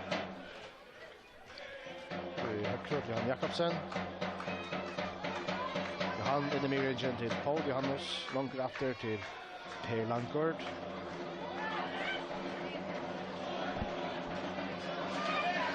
Via spelar sig av igen, men nu så gör det varje bollen. Juventus kommer in och har i hållna och så för Monrad och Pott. Fryspark till NSOI. Det är en 20 meter in i Kai Holne, Peter Knudsen och 8. Fredriksberg stand här till bollen. Alltid skiljer i skjältet upp i tvär ska standa bollen och det bollen det så långt ut. Helt att hin kanske bara finna igen i brottssiden och han tar emot en skott, men tar väl så. Och så kommer han in i brottssiden, kör väl in. Jonas Rasmussen vinner han, skallar han ifrån. Peter Knudsen tycker emot det, han är näka in i halvfinalen.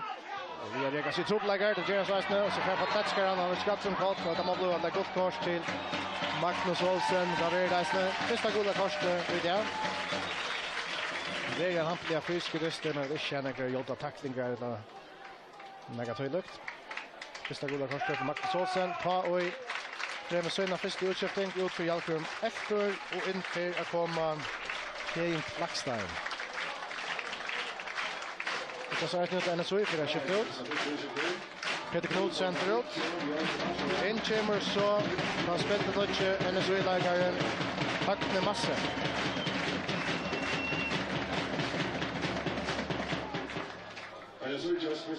Kjartal Fjärs minuter farnere.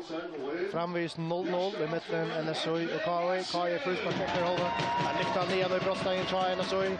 Efter skallar oss inte fra där. David Langgård ut i vänster söjo. Här är resten av arbetet av Jon David Höjgård som har bara förtält ett inkast. David KI.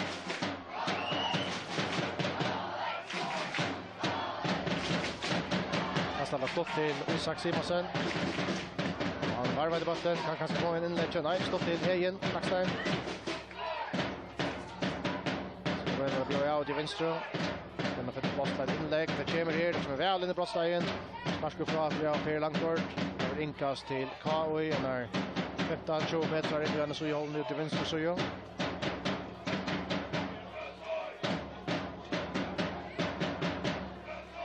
Karin var klar att ta den genom att det är in i Flackstein. Halt ut vid svinninna och fix det och någon fer fram vid 2 månader så kommer en så gör det här och där sparkar bollen Koster. Det var något inkast. Det var något inkast till KI. Här är alltså framme i 0-0 vid att spela i håll fjärs. Det noter vi kan då fram vid Strömings ner och Netmon men det är ju utdrag för att sätta till Hintesten och Grötos ner i mitten då. Witching och Skal och Tishanets.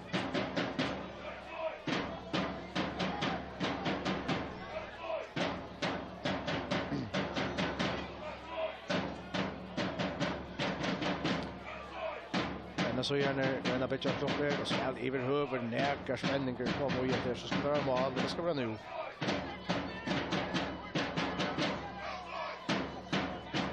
Men det då skulle så gärna. Det här var absolut nästan inte mål med det är just det är helt självklart.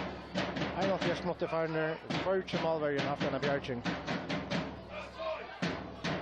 Så en så här Monrad förflyttar någon han har gjort det. Och där vi rör malspark till Kari. Hatcholsa, alltså just så får Malmö-läggare förhoppningsvis.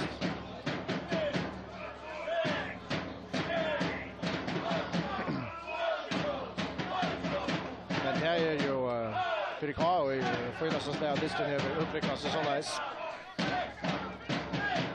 Det var ju en 4-1 lastning från 4 dystern.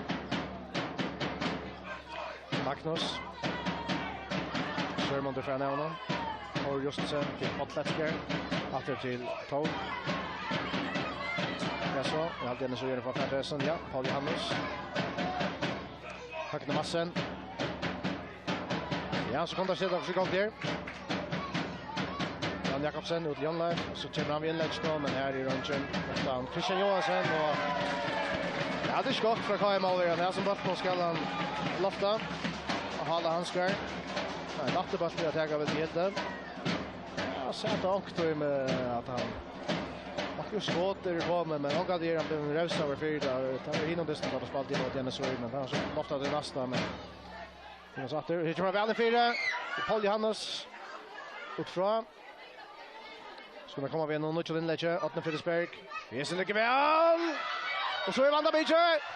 Och för så har vi Bjarkaver och målstrikene största målmålet i hästen det snå nästan tar enaste vi då har haft så få men här vi är en så ser jag där vi. Och så vant jag vill säga tack och farväl. Det var det chans att fäkta goda kort i Janne. Nej, det var det ganska inte så. Det hette var Magnus som fäkta. Det hette var Magnus Olsen som fäkta goda kort i Janne så är färre skriver till att jag tror att det har varit att sätta. Klart gott kort här till Magnus Olsen som sätter här en Klackstein.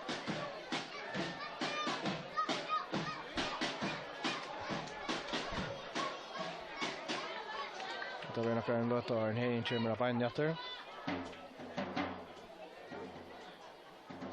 Men vi då ser underversk vi har snä dunchen och fyr från Tom.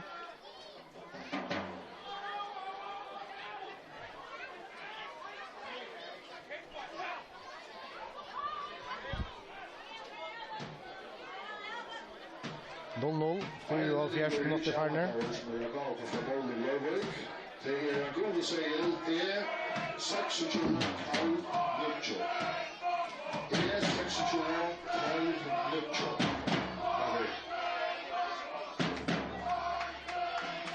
Det är att jag är igen för att komma för sig och komma in efter. En Klackstein.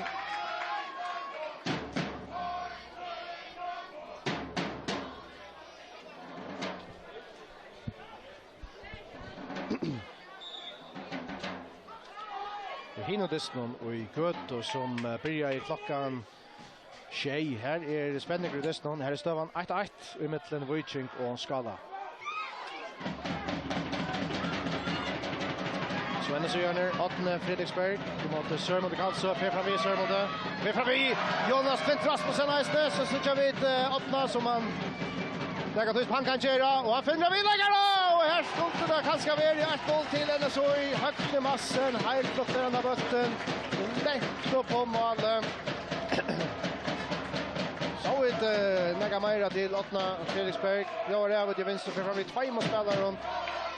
Klasse inlägg till högt i massen men avslutar ner inte går. Så får vi det för målmålläggare som är ett löst det gott. Och här är så akkurat en skaj av Karlinon till Semir Hatsibolic som nok över spalt så en sista minut i det. Jag vant till att här får jag skifta ut. Att han ser ut att förvärra till. Det så att Sonny Olsen ständigt klarare. Han är vid skatter nu i några veckor. Kanske en månad tillsammans.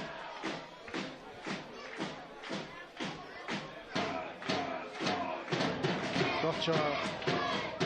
Ja, jag tror det blir en klar nu om Semir Hatsibolic vill vissa över skatter i långt ut. Mamma säger är det en väl och briljar. Kvalificerade spelare, jag kommer inte för han. Men väntas det livatare och i första halvvatten Sonny Olsen och alltid är framvis en av de allra bästa.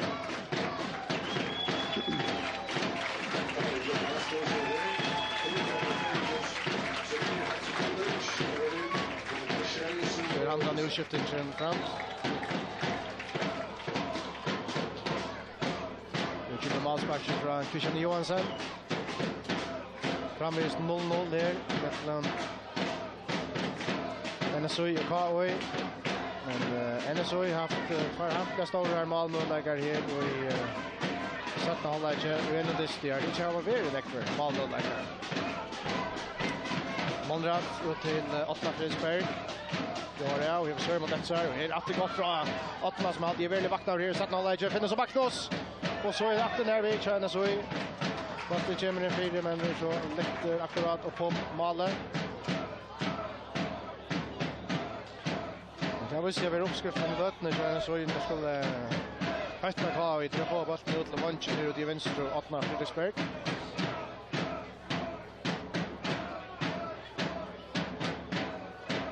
Sparsk fra Kari, Christian Johansson tykte. Nian og Kari Holna. Jeg avsøker at Christian stikker igjen en så Holna så det. Og så gjør han ræva ned. Får man til Malbergen, som er rekna. Som rekker til Monrad. Og så kikser Monrad velvis, han spiller ut til Sona. Og jeg hadde vannet med ikke han. Kanskje det tatt på alt det så det, men annars kunne han så knalla det. Det er jo et fantastisk lengskott. Det så var måter og i kroppsegnen. Christian Johansson skal være fra, og Kajar vinner så det var nesten. David hever han her. Og så gjør det på Petron, og så ser det der Føroya. Kommer man mot back ut i høyre så gjør flatt innlegg, og finner åttene, men Kajar nedgjør, og sparsker han det av innkast til NSOI, og live i brottslager Marstrid fra KOI. Kastar kjøtt til Høgna Massen. Atter til Høgna. Så som innlegg fra honom. Og det med Jova Alli som vinner han. Sterker i loftene. Sumi Olsen får henta ballen. Katten er gått over Gåstein, så får han felter. Nei, og da blir ikke frispark. Fyrir en kort. Åpner frispark over han. Så kan vi ene spillere midtfyre. Mittlemin og 16 meteren. Paul Johannes langt ut til venstre til Monrad. Sødger Sindre inn i Mittlemin. Og litt så inn og i Brastein mot Klemete. Her er det Kajerner. På Fjeltranen. Sparskan borster. Atte Monrad, skott ut til Åtna Frisberg, spiller til venstre søye. Marskas Brastein Marskon. Ja så. Bøynes tilbake på i Sørmont i Hesafer. Vi er da troplare. Sørmont vinner batten av honom. Og finner reiste på Tletskær, som er nær ved midlinjene. Her er Jakob Andreas, vi går over i spillet, som er batten av honom. Og til Monrad. Monrad vil takle over batten fra Monrad. Holm Jakobsen ut av, og da blir det K og i innkast. Framvis 0-0, vi har spalt i 24 minutter. Jeg hadde sammenlagt hentet opp til en veldig avgjør, så utgångsparten hadde vi her at sette apper til Disney i Gøte, en switching og skala. Det ble så et fullt kors for Sørmund Kalsø. Domaren heldig at han gjør seg å gå stunder til etter innkastet. Jeg vet ikke helt mye samt der at det kan virke sin debut at skulle få seg godt kort nå. Han har også hatt 8-4 et touch mot etter. Jeg hadde ikke Kajen hatt tendens til å dra alle beina og ser sett noe veit, men ja, lykker meg ikke. Godt kort til Sørmund.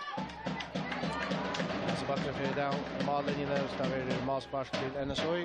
Touch mot etter av Anja Leikøyne.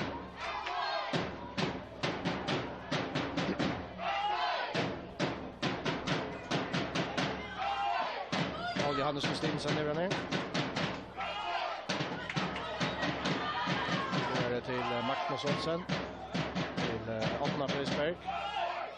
Paul Johannes. Den vil finne Klemmet. Paul Johannes lykker vi har taklet seg kjøtten til hele, men Kajen er på ned honom. Til Sone Olsen. Til Heien Flakstein. Ut til venstre. Til David Hankord. Misser bort der, innkast den så i. Jag skulle säga i utvarten kunde vi bara sätta till Göte och det här och det är väl mer spännande än det är här sammanlagt. Det är Kaj och 8-4 och sammanlagt. 0-0 i hästen som annars 4 kvar. Det är för att vara 90 minuter efter vanliga lagtøyene.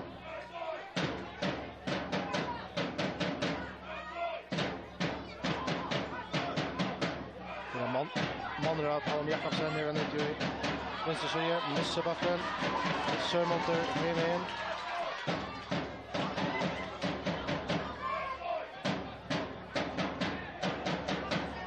Og så prøver den så jeg lenker bakken igjen mot Åtna, men han snart over, og Ønsken Trofleid ikke Jonas Flint Rasmussen og skalla bakken at det fikk ikke Johansson. Gøte, Palestin blir jeg til kanskje ei. Her er framvis 1-1 til den Switching og skala, så er det Stenning Green. Skala skammer av et ene mål, så det tar vi ferdig i Steipa-finalen etter en Reaching Girl, som vant av 4 dystur 0. Frispark här till Sun Olsen och att han har gått korsreisende till Paul Johannes Justinsen. Låt han vara att Sun är inte långt och att det blev en skatter över Ödersjön. Han är akkurat kommer för i sätter.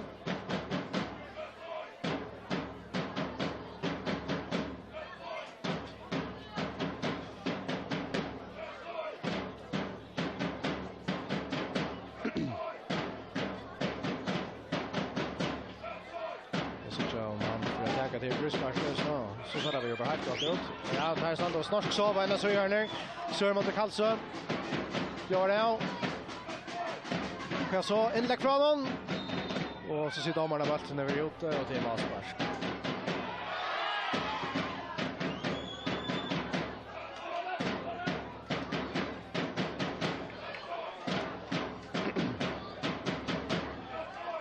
Vi ska ner och ja, så matchen domar för Rengström men den är ju som match efter men domar lite spännande kör det vidare. Och det har jag med utvart och så kommer det bara köra vidare och gott att se att här är ganska större spänning än det kan bra fram i strömmen nu. Magnus Olsen men man gör aldrig färdig honom. Kommer så Jons Bjärsalo här så kan han sätta fyra så ska vi ska mål där så kommer det få ett nu. In till Potletskar och så är vi men så imorgon räcker vi Johansson första rabatten. Johan Jakobsen till högsta massen. Pierre Barston kom in i det centrala. Aldring till Ottmar Fredriksberg som är nästan bara från vid Sörmonte men vi har ju början klar. Johannes var lite annan igen till pott men han tar bara att köra den upp. Per Langkort.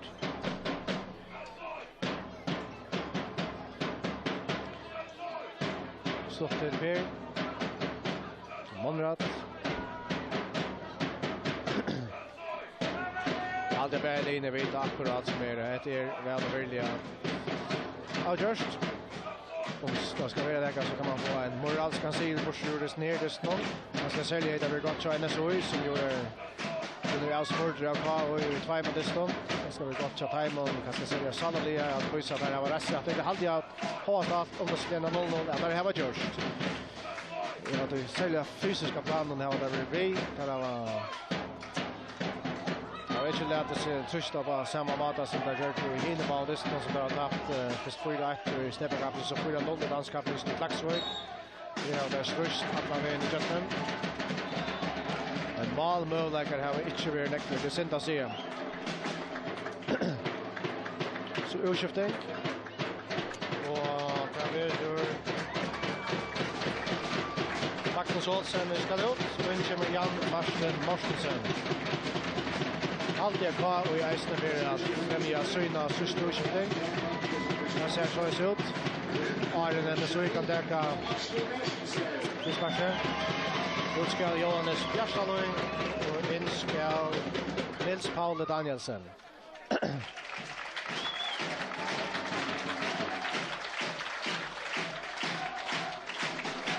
Kvar och ska ju så under spela en serie tutningar Miklandist efter sådana där jämför det spelar man det förra mästaren om 63. Johannes Fräckmöck fin några minuter. Lasta Bontan spelar på sista minuterna.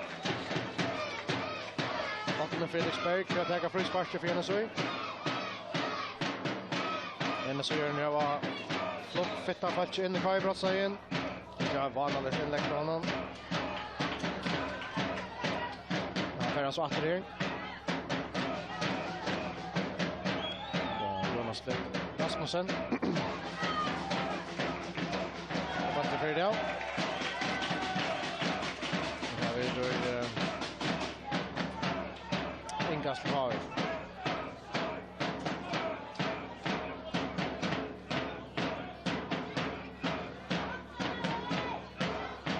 Massen. Johan Jakobsen. Tatt ut högna. Kommer Monrad. Röjna finna Jan Marsten, men Kajan kommer till den. Jan Marsten finner alltså. Högt massen. Det är Jakob Andreas kvar på. Kanske kunde en så gör skapa och där får bara in i 16 meter, men nej, inte så gott. Christian Johansson hämtar honom väl. Och Nils Paul Danielsson.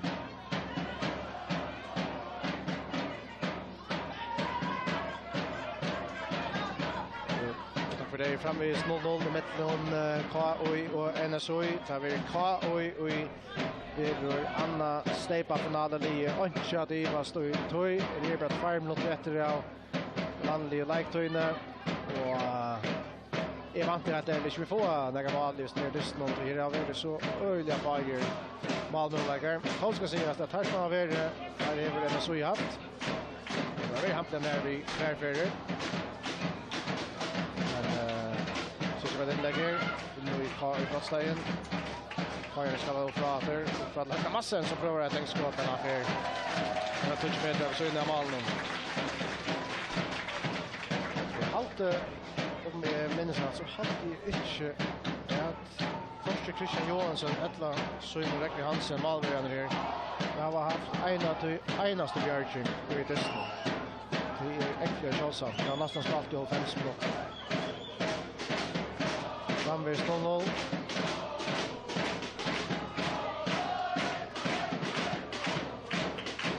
Första turnén och NSOI Hovena.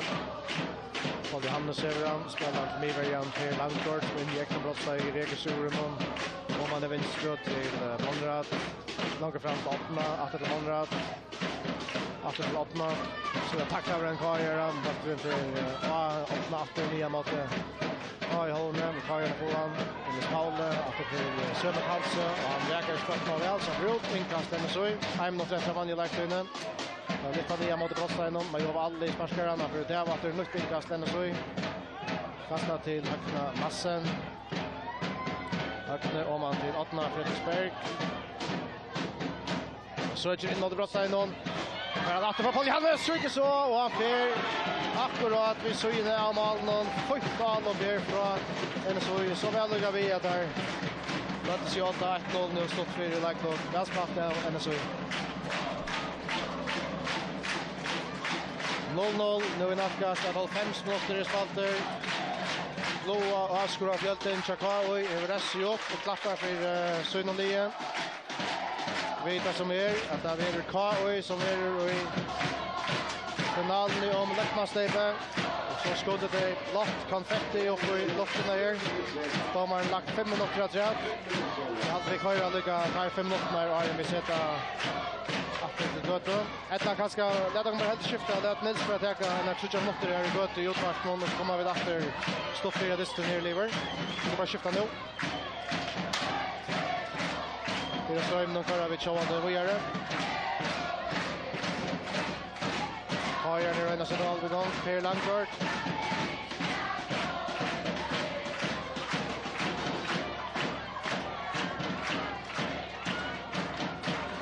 Pröva nu en sista fiskaskan. Ja, Martin. Du kan vi sända klämmen där stäm med efter Christian Rätchen i Malmö som rot med Pedro honom.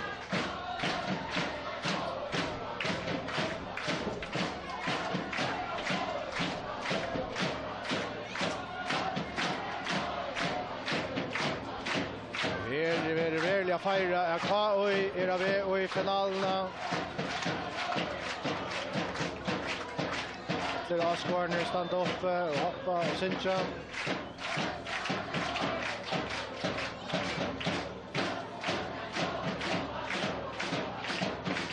Och så är lite vatten igen och Kajan skallar retur. Så frispark till Ian Klackstein.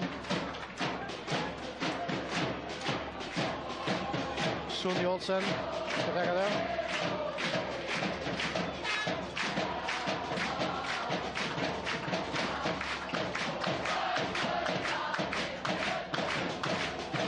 Kända. Där är Klackstein fick mot ut i vänster.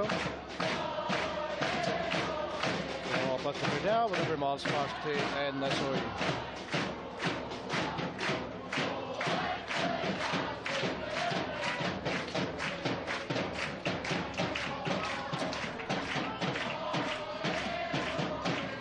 Kaiser det var begått med Karl Danielsen ut I högra sidan.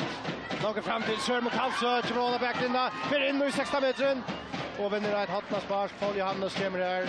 Jag bara knä och för han där, hotmasspark till Koi. Jag kan söka, kanske vi få ett mål I snedden.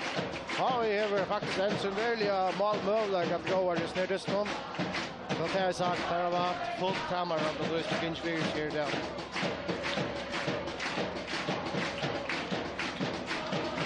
Sonny Olsen som vill ta hotmassparken. Liar att det är gott, så som kämpar honom, det kan sitta. Det är väl, fight från Sigur och vi in I mål, men det var fight så över Hansens gett honom. Ja, Potletskär så var där vi. Det var andra bottenmål I halt, det var Sörmonder som snittade av och gör till honom.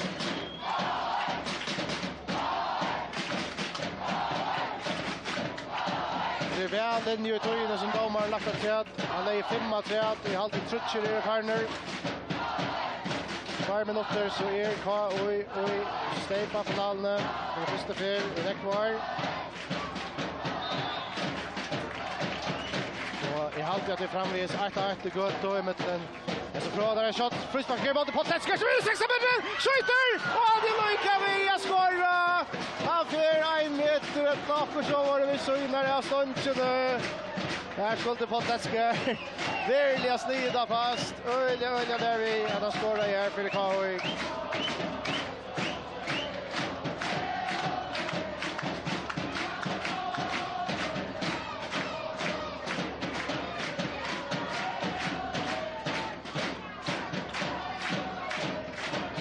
Träffat då in I stormar lagt att Paul Johannes över linje 1 I halva. Efter Per Langkort. Och länka bort igen mot 8 men Sörmund skallar han retur. Paul Johannes sätter sig rätt ner. Efter för Maria Martin även I midrange någon. I högstrå till Jakob Andreas Korbo. Och där bara in I brottslinjen till Clement. Och så han skjuter och så fyrar han fram I mål någon. Och där blir jag ser domaren målspark till Oj.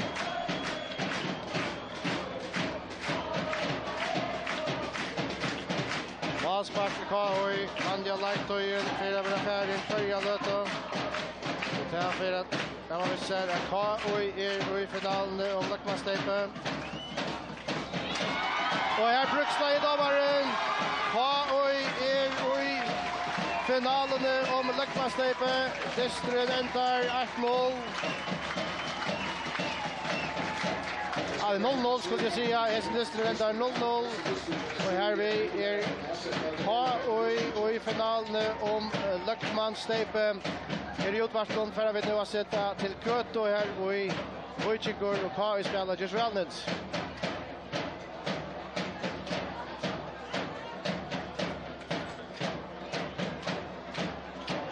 Nej. En dystur vi inte så däck från Malmö-lägon och det är helt inte så löje att han äntar I 0-0. Men stor glädje och K.O.I. avskårar som kommer in av vattnen att höga synd spelaren. Och Mian det gör det för att vi spärkliga att tacka Rockholm ganska lycka för vi nu kommer spelaren Roman att hälsa på avskårarna som har stolat han väl kommer helt med fast att stola K.O.I. där.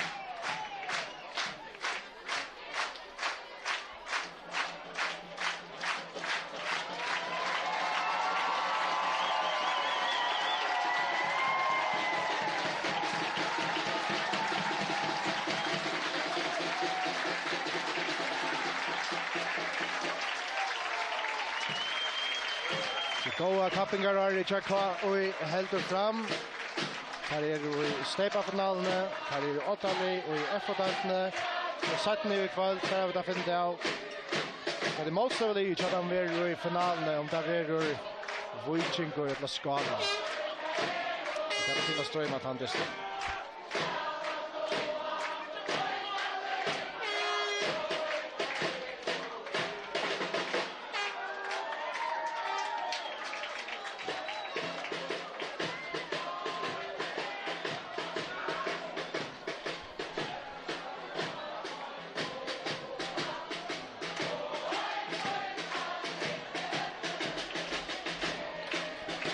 Vi får tacka för Jakob här.